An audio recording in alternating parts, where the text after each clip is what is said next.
Hey everybody, it's Drewski McGillicuddy, and here I am at the theater, and I forgot. We're going to be late.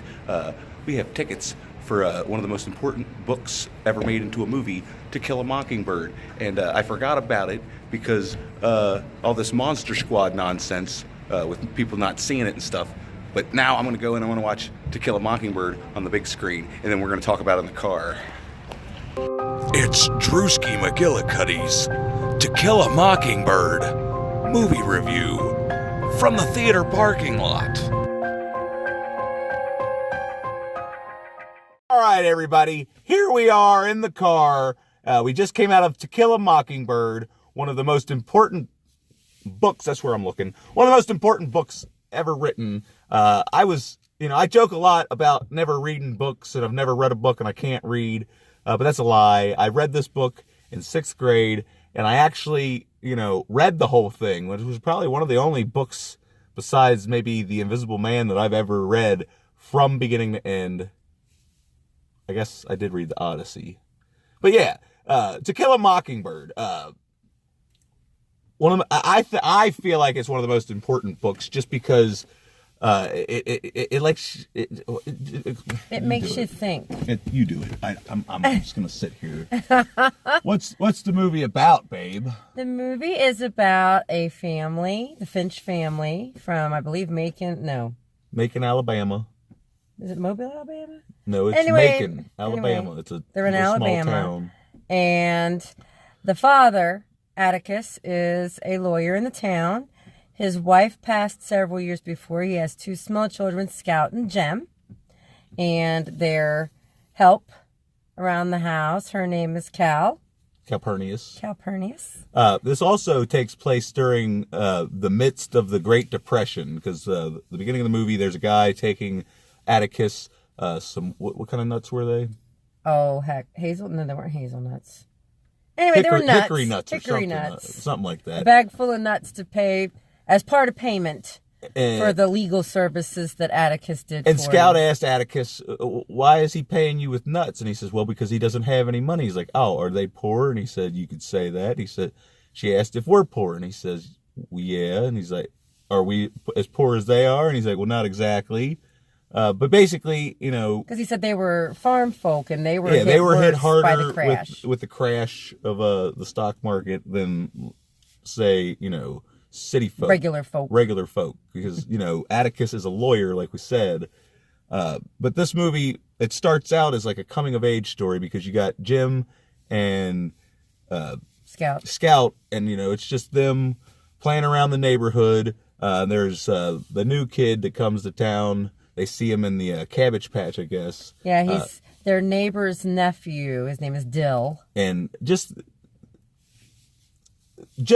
the kids in this movie are fucking wonderful. Absolutely wonderful. Just a bunch of childhood shenanigans. It really is. It starts out as a coming of age story, but then the kids, they're curious as to what their dad is doing, and they find out about this trial that he's going to be taking on where Tom Robinson is charged with, who's a black man, is charged with raping and beating a white woman. Mm-hmm. And basically, it goes from the coming of age story to a courtroom drama, and it's very powerful. It is extremely powerful because it has a great message to it about the way that our world was back then as compared to what it still is to a point, but it does show how far in some aspects that we've come as people.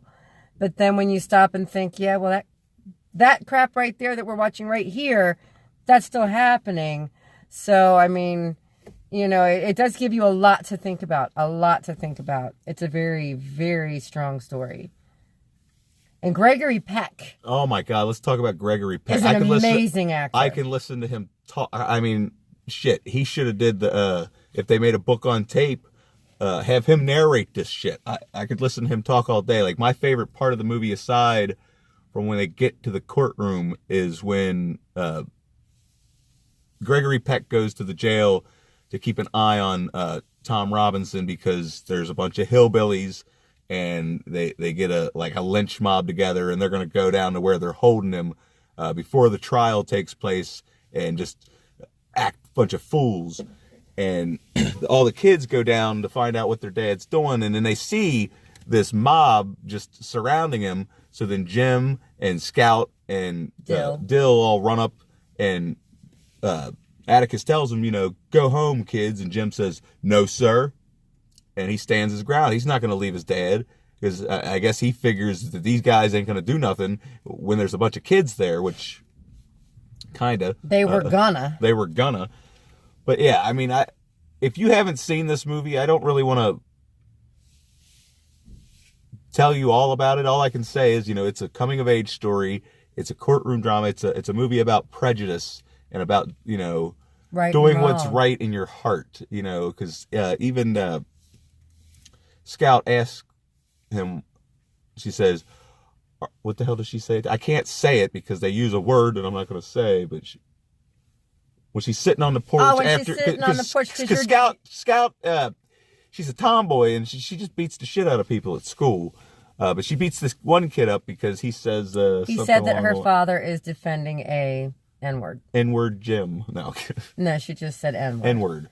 But and Atticus, he instantly corrected her and said, don't you ever say that, because I'm defending a Negro man, which, that's still not acceptable Spanish nowadays. That's Spanish for black. Still, back then that was more respectful than calling them the N-word. But yeah, with him telling her that, and then there's another portion later on. Well, she asked, why are you defending him? And he said, because if he didn't, he couldn't hold his head up.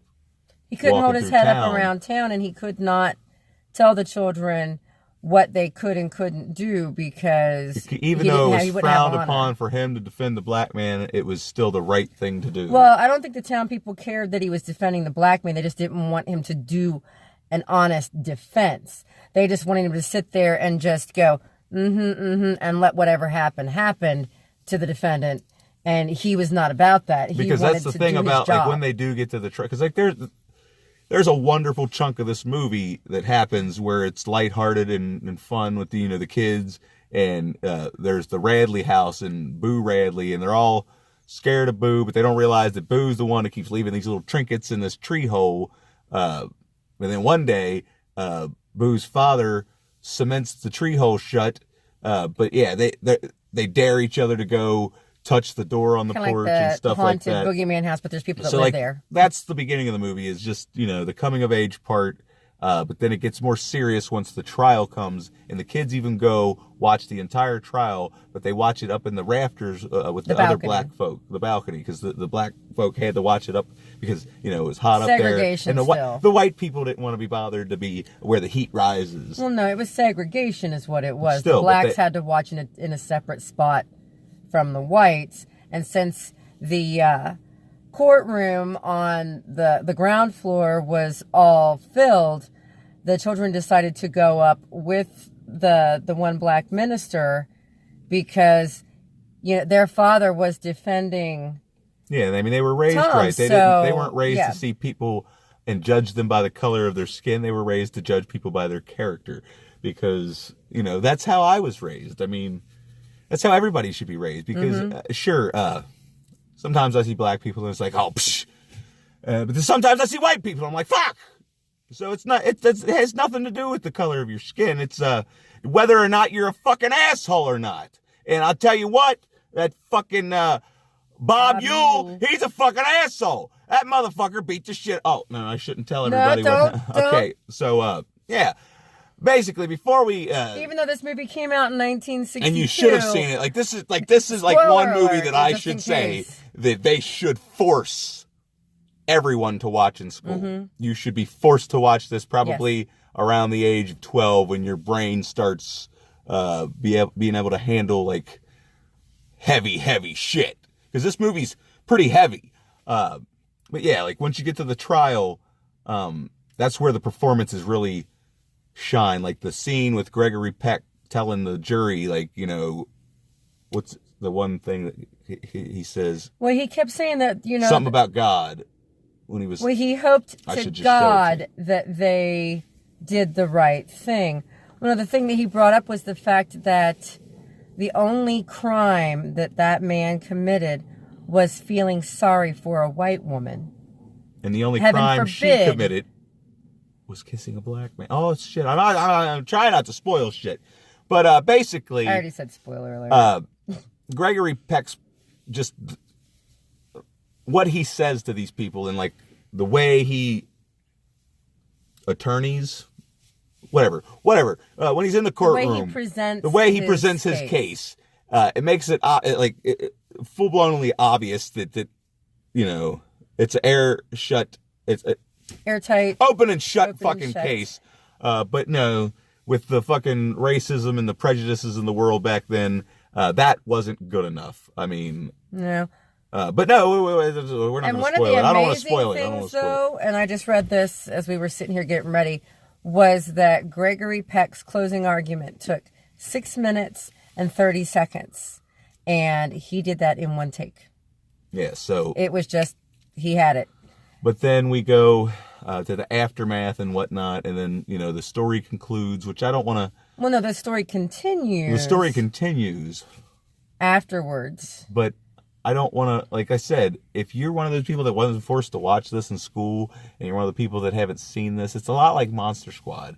Shame on you. I mean, this movie... I mean, it's just as important now as it was back then. And I said something to Sarah about remaking it, and she said, "Oh, no. I was like, no. Not just to remake it. Tell the story again, because you know how fucking kids are these days. Oh, it's black and white, so it's probably boring. There is not one fucking second where this movie becomes boring. Now, I don't know who they would probably cast as... I don't give a fuck who they cast. Gregory Peck. But I think if they would put, like, Idris Elba... I think if Frank Darabont directed this movie and did it like he did, like, The Green Mile and then Shawshank Redemption, just... I don't know. Because, like, the directing in this movie is also amazing. Like, it's got one of the most beautiful opening credits I've ever seen. That was very nice. And, you know, this movie evokes every emotion under the sun. Like, there's anger, sadness, I laughed a lot because the kids are fucking hilarious. Oh yeah. And then there's even like elements of horror, especially like during the scene towards the end. I'm not going to talk about that for anybody that hasn't seen the movie because I mean I'm sure you all know the movie is about this trial.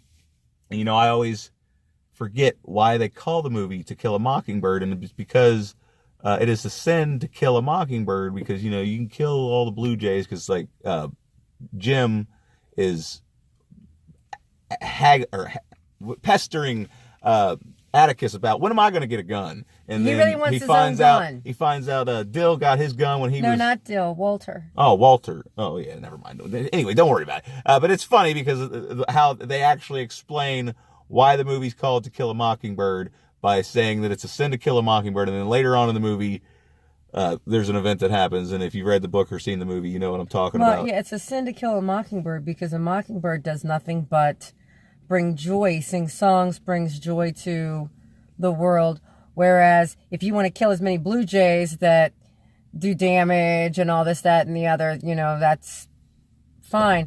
And so, yeah, you at least see a couple of characters in this movie that would be considered mockingbirds, and so it really hits you when something would happen, and you're like, oh, they just killed him. But yeah, after the trial and stuff, some stuff happens involving Boo Radley and whatnot, and then you get to find out more about Boo Radley because he's, you know, he's part of the story throughout. Like I said, with the kids running up on the porch and touching the door, and he happens to be the one that's leaving the little trinkets in the tree until his dad cements the hole shut. But anyway, I don't want to. Well, and I would think that because just, you know, with us being where we are at this point in history, looking at the way that the character is portrayed and even described, I think that probably because he was kind of the town's scandal, kind of boogeyman-ish kind of thing. Because he doesn't come out except for at night after it's really dark. And he tried to kill his whole family. And then Dill's aunt was funny. She told this story about how how he tried to kill us. He basically They put stabbed him in his the dad basement with and he almost scissors. died of the damp. They put him in the basement of the That's courthouse. the other thing. And The he way almost died of everybody damp. the way everybody talks in this movie, the kids' accent, and accent just is the way, cute. like when Walter said something, and she's like, or no, he starts pouring. They bring the poor kid over for dinner or whatever, and he starts pouring syrup on his biscuit, and then he starts pouring it on everything, and Scout's like, "What in the Sam hell are you doing?" And it's just hilarious.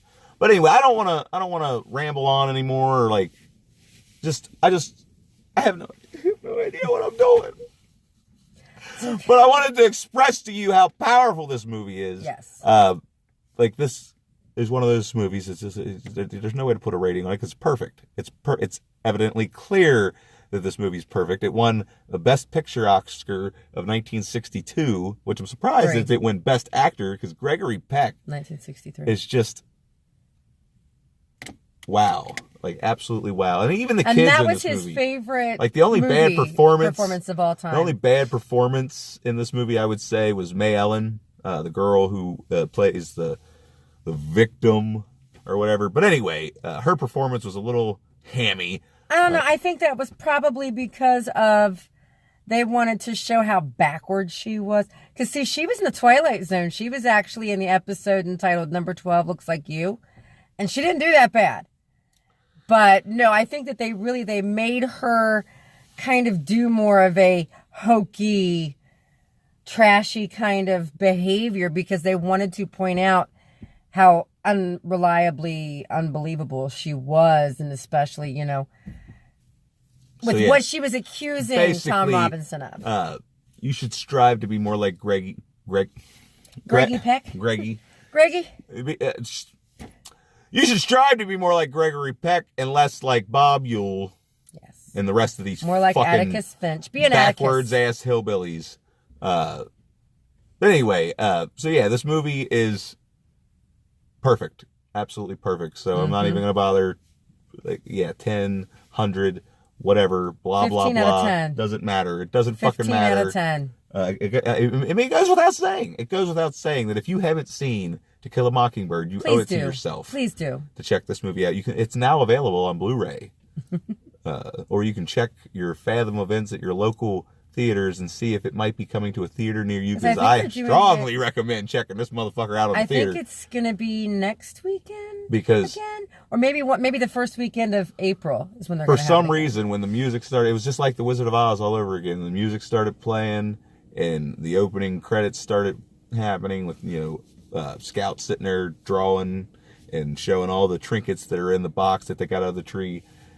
I just started crying for no reason. I didn't crying, but like my eyes were watering. I was like thinking to myself, season. maybe I need to seek some psychiatric help. But the holy last shit, several times we've watched we these gotta movies, go.